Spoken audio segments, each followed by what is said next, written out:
No torpedoes fired. No mechanical failure.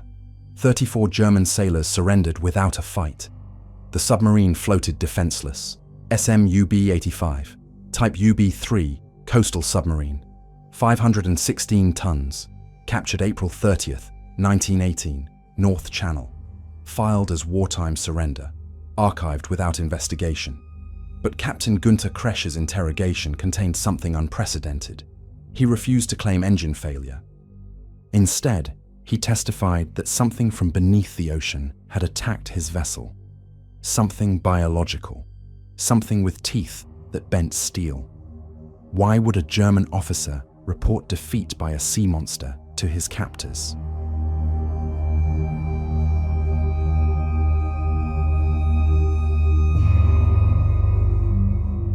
The SMUB-85 departed Heligoland Naval Base on April 23, 1918.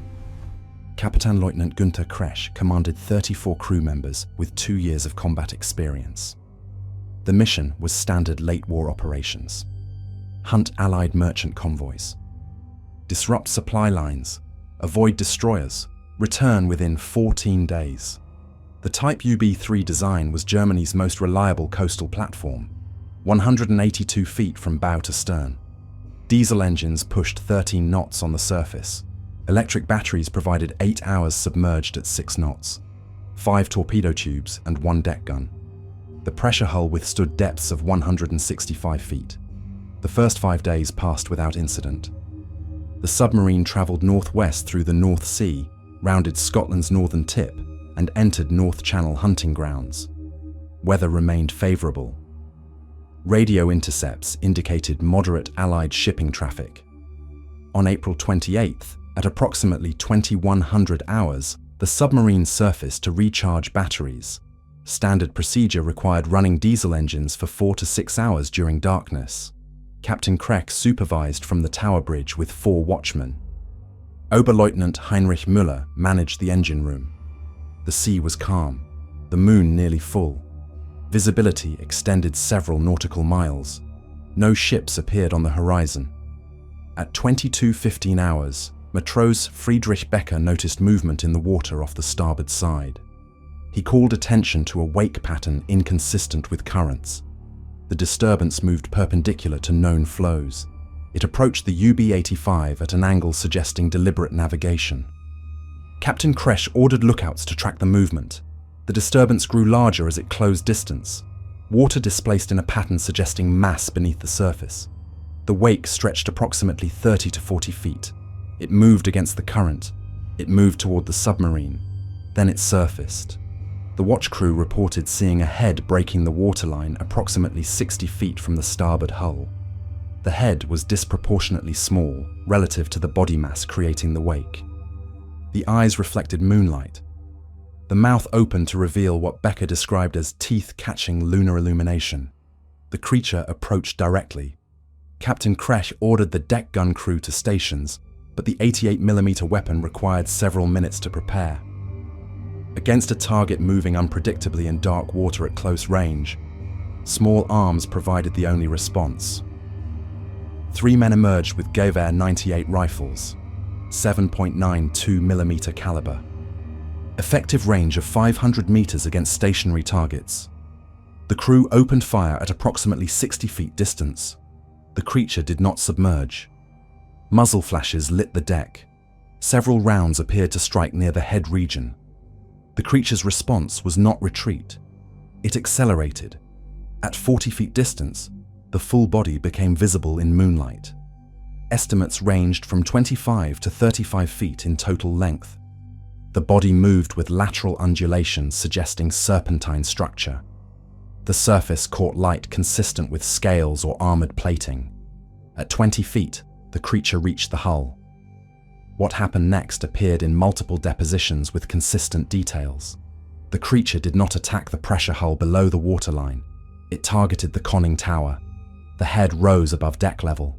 The body leveraged against the hull. The jaws opened and closed against the external ladder and upper hatch rim. The sound was metal compression. Not tearing, not breaking. Steel bending under pressure it was never designed to resist. The external ladder twisted, the hatch rim deformed. The rubber seal, maintaining watertight integrity, warped out of alignment. The rifleman fired at point-blank range, hits against the head and upper body. The creature maintained pressure for what crew estimates suggested was 30 to 90 seconds. Then it released. It slid back into the water. It submerged. It disappeared. The engines kept running. The batteries continued charging. The hull remained intact, but the conning tower hatch would not seal. The deformation measured approximately 3 inches of lateral displacement on the rim. Severe damage to the pressure seal, the external ladder partially torn from mounting bolts. Captain Krech ordered an immediate dive test. The submarine could not submerge. Water pressure at even shallow depths would force seawater through the damaged seal into the control room. The UB-85 was trapped on the surface, in enemy waters, with no ability to hide or escape. The crew spent hours attempting repairs. They had rubber patching, steel tools, welding equipment that could not be used without catastrophic fire risk. The engineers worked through the night. By dawn on April 29th, they had achieved nothing. At 0600 hours, lookouts spotted smoke on the horizon. A British patrol vessel approached from the southwest. Captain Krech faced an impossible decision: fight a surface gun battle with no ability to dive, evacuate in lifeboats and face North Atlantic hypothermia, or surrender. At 0830 hours on April 30th, the UB-85 fired white flares. HMS Coreopsis closed to visual range. The German crew evacuated and boarded British lifeboats. No shots were fired. The submarine was scuttled to prevent capture. It sank in 130 feet of water. The interrogation began immediately. Standard procedure required detailed questioning of submarine commanders. Intelligence officers wanted navigational data, communication codes, patrol routes, technical specifications. What they received was Captain Krech's account of biological attack. He described teeth. He described damage that could be measured. He refused to alter his statement even when offered conventional explanations.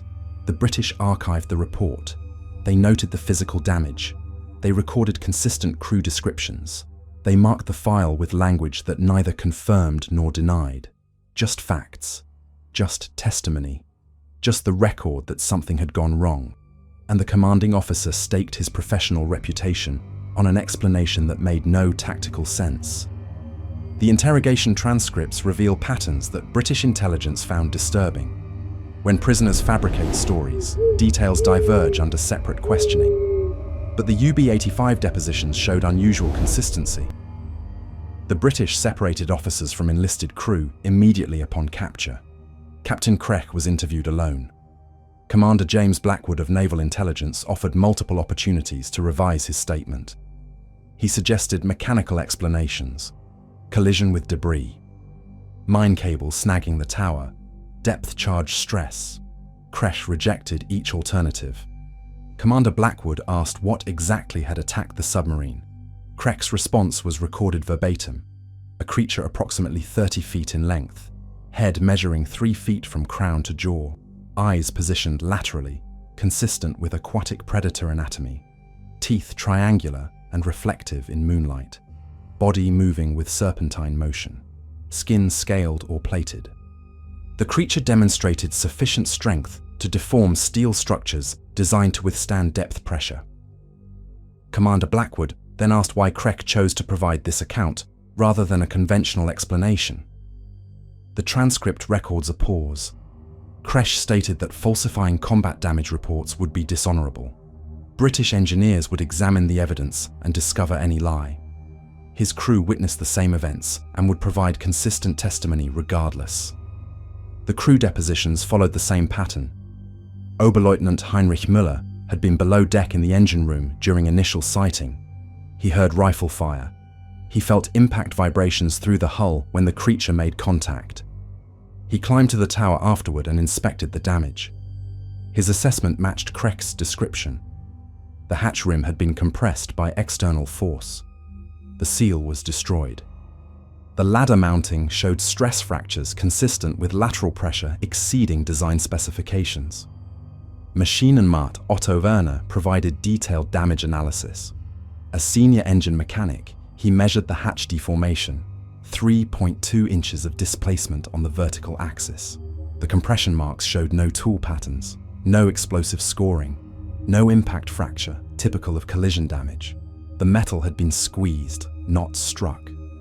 Werner noted the damage concentrated on external structures rather than the pressure hull. If the goal had been sinking the submarine, attacking the weaker tower instead of the reinforced hull made no tactical sense. But if the creature was responding to movement or sound from the tower area, where watch crews stood and diesel exhaust vented, then targeting that location suggested response to stimulus. The lookout depositions added visual details. Matros Friedrich Becker described the wake pattern before the creature surfaced. He used technical language appropriate for trained seamen. He distinguished between surface turbulence from current, wake from propeller wash, and disturbance from biological movement. The wake showed vertical displacement consistent with large body movement beneath the surface, not horizontal displacement from vessel propulsion. When the creature surfaced, Becker estimated the head emerged approximately 4 feet above the waterline.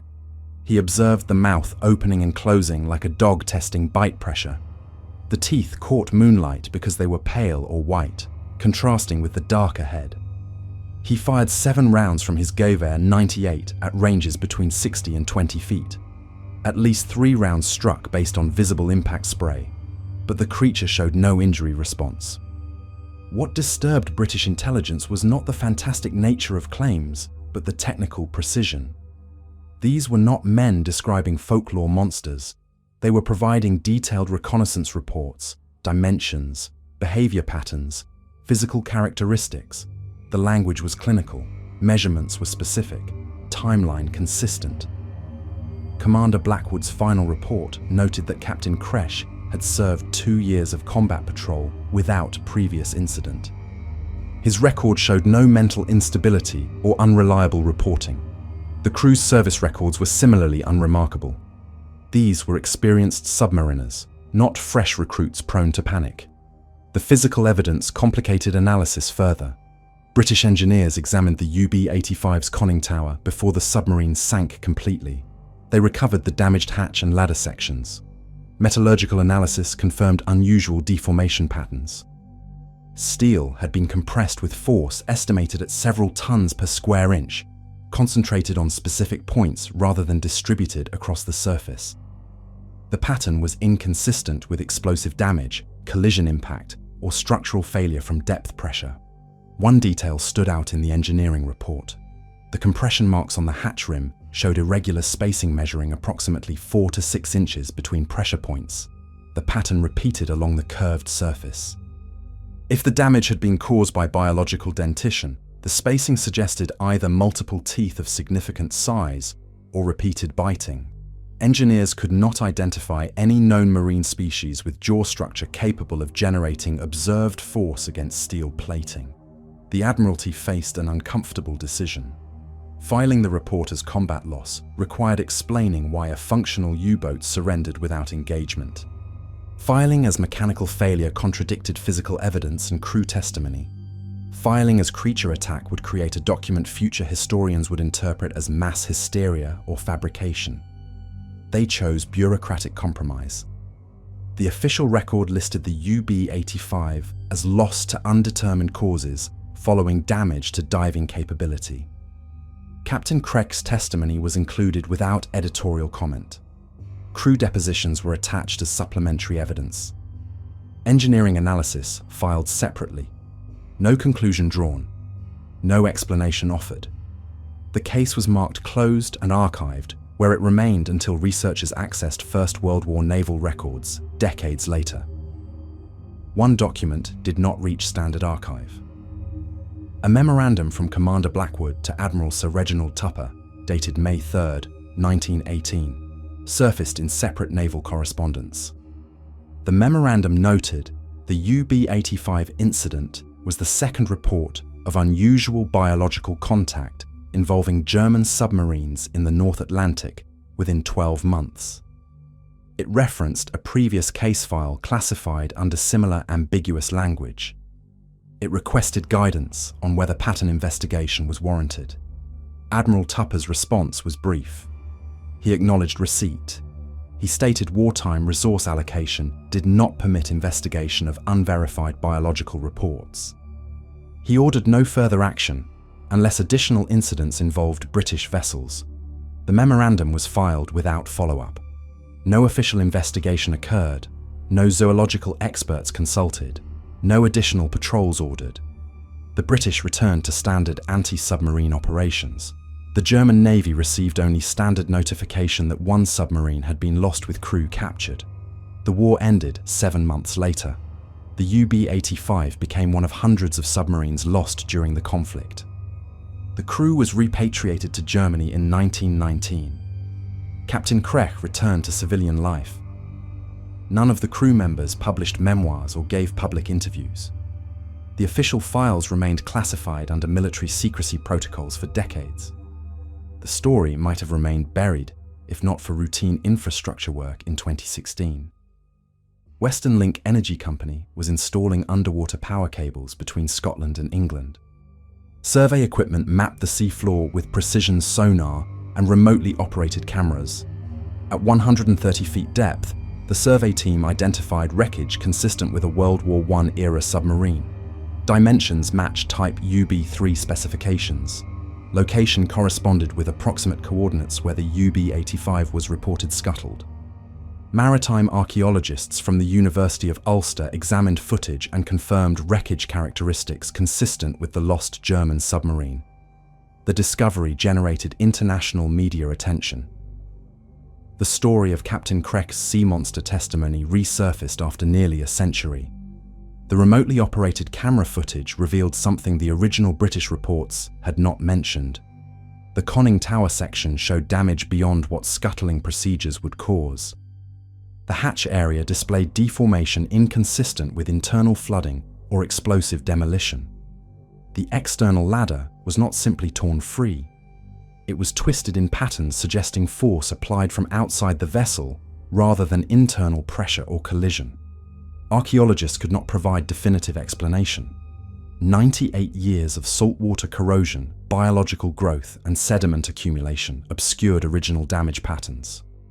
But visible evidence did not contradict Captain Krech's account. The physical remains raised new questions about what exactly happened to the UB-85 in April 1918. The biological explanations collapse under examination when matched against documented behavior and physical evidence. Giant squid achieve lengths exceeding 30 feet, but inhabit deep ocean environments and avoid surface activity. Their anatomy includes tentacles with sucker marks, not teeth. The damage showed compression consistent with jaw pressure, not suction. The crew described a head with eyes and teeth, not a cephalopod. Large sharks patrol North Atlantic waters. Basking sharks reach 30 feet but feed on plankton through filter feeding. They possess no teeth capable of damaging steel. Great whites rarely exceed 20 feet and do not display serpentine body movement. Their hunting involves ambush from below, not sustained surface approach. Oarfish present the closest visual match to serpentine body. These deep sea fish reach 30 feet or more and occasionally surface when sick. But oarfish are fragile creatures with no capacity for aggressive behavior. Their mouths are small and toothless. They cannot survive sustained surface activity. No oarfish has ever been documented attacking vessels. The prehistoric relict hypothesis suggests surviving populations of ancient marine reptiles. The fossil record shows these species went extinct 65 million years ago. No physical evidence, no carcasses, no bones, no viable breeding populations have been recovered, despite centuries of marine exploration. A population of large predators requires food sources, breeding grounds, and sufficient numbers to maintain genetic viability. None of these prerequisites have been observed. What remains is uncomfortable possibility that the encounter was genuine, but the creature was misidentified. Night observation creates optical distortions. Moonlight produces shadows that exaggerate features. Fear amplifies perceived threat. A large seal or unusual marine animal seen from unfamiliar angles during wartime stress could theoretically be transformed by perception into something monstrous. But that psychological explanation collides with physical damage. The conning tower was demonstrably deformed. British engineers measured it. Photographs documented it. The hatch rim was compressed with force measurable in tons. That damage did not result from imagination. Something made physical contact. Something applied significant pressure to hardened steel. Something caused structural deformation, rendering the vessel unable to dive. Captain Krech had no incentive to fabricate an incredible story when mechanical failure would preserve his reputation. German submarine commanders who lost vessels to mechanical problems were not automatically court-martialed. Diesel failures, electrical malfunctions, and depth charge stress were documented and accepted explanations. The Kaiserliche Marine understood submarines faced numerous technical challenges, but claiming sea monster attack guaranteed ridicule. It invited questions about mental fitness. It provided British intelligence with propaganda material. It risked post-war reputation and future maritime employment. A rational person facing those consequences would choose the socially acceptable lie. Krech chose the unacceptable truth. The wartime context adds another dimension. By April 1918, Germany was losing the war. Submarine operations had become desperate. U-boat crews faced survival rates below 50%. Capture meant internment camps, but also safety from depth charges. A crew might reasonably choose surrender over continued patrol, but the UB-85 surrendered under unusual circumstances. The submarine was functional. The crew was healthy. No British ships had attacked. No depth charges deployed. They were not cornered. They voluntarily surfaced, fired flares, and abandoned their vessel. That behavior suggests genuine emergency rather than calculated surrender. If the crew simply wanted to end patrol and seek safety, they could have developed believable mechanical failures. Diesel breakdown, battery explosion, hull crack from near miss. Any would have been accepted without question. Instead, they told a story making them sound insane or incompetent. That choice implies the truth was too obvious to conceal. The damage was too visible. The crew's shared experience too consistent to fabricate coordinated false narrative. The simplest explanation remains that something unusual lived in North Atlantic waters during early 20th century. Something large enough to alarm experienced sailors.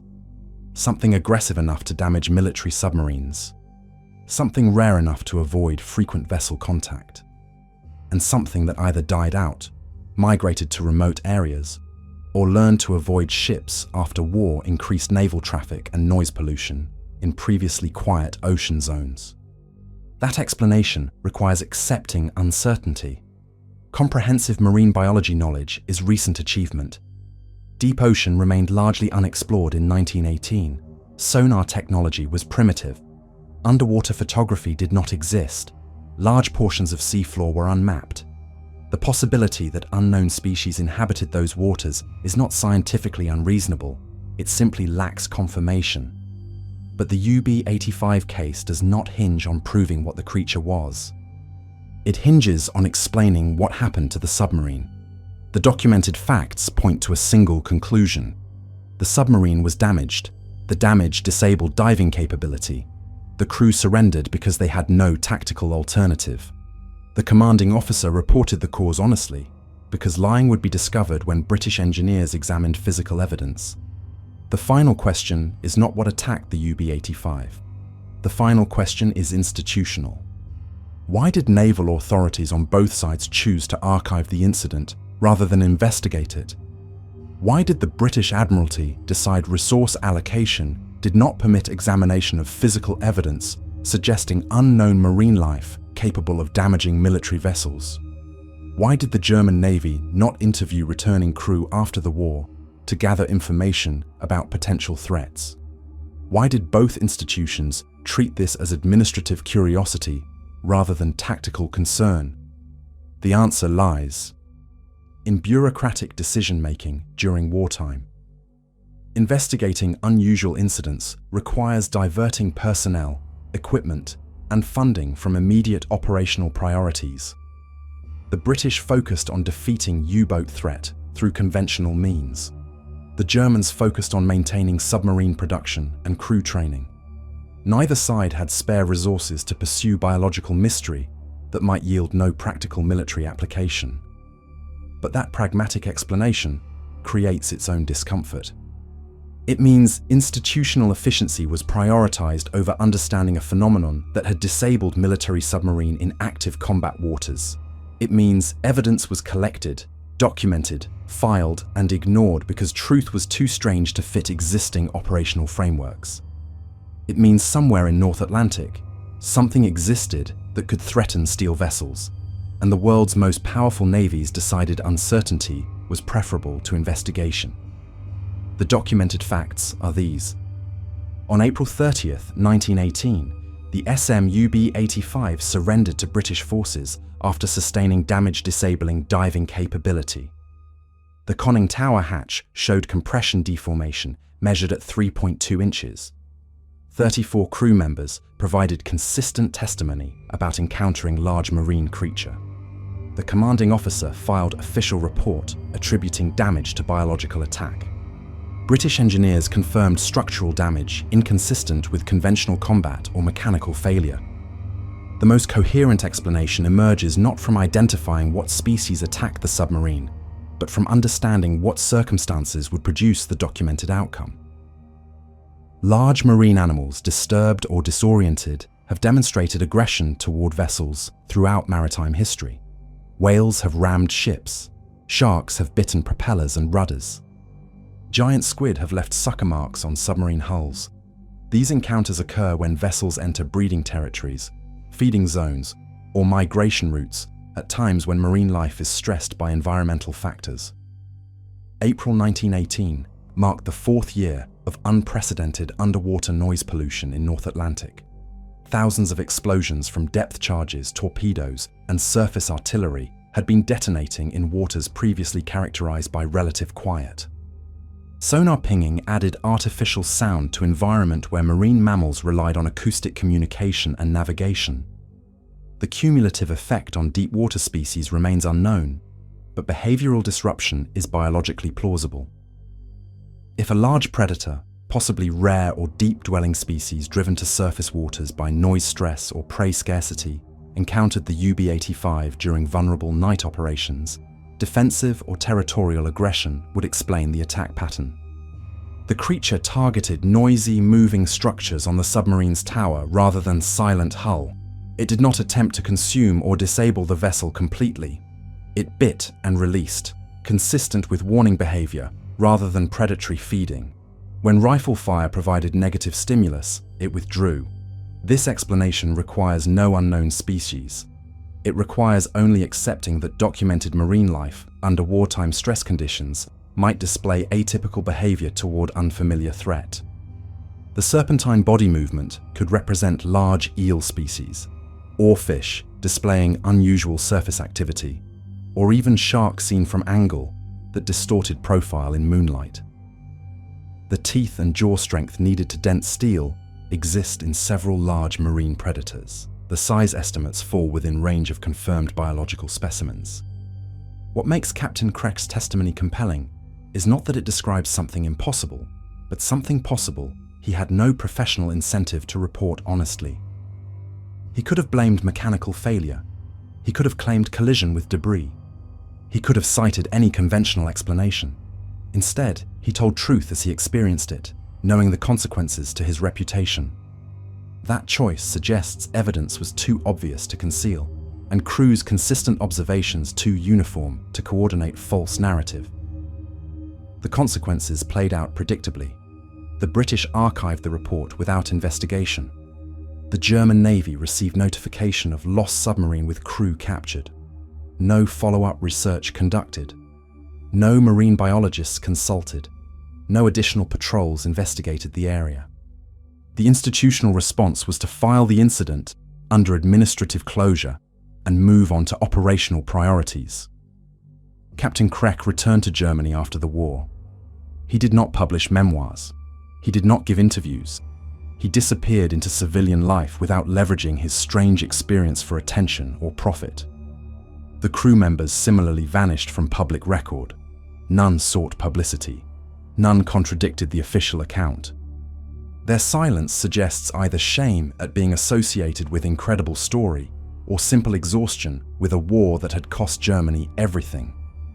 The UB-85 wreckage remained undiscovered for 98 years. When survey equipment finally located it in 2016, initial media coverage focused on the sea monster angle as curiosity. But maritime archaeologists examining footage noted details consistent with original damage reports. The conning tower section showed deformation beyond what scuttling procedures would produce. External structures displayed stress patterns consistent with external pressure rather than internal flooding. The modern discovery changed nothing about the fundamental mystery. It simply confirmed physical evidence matched testimony.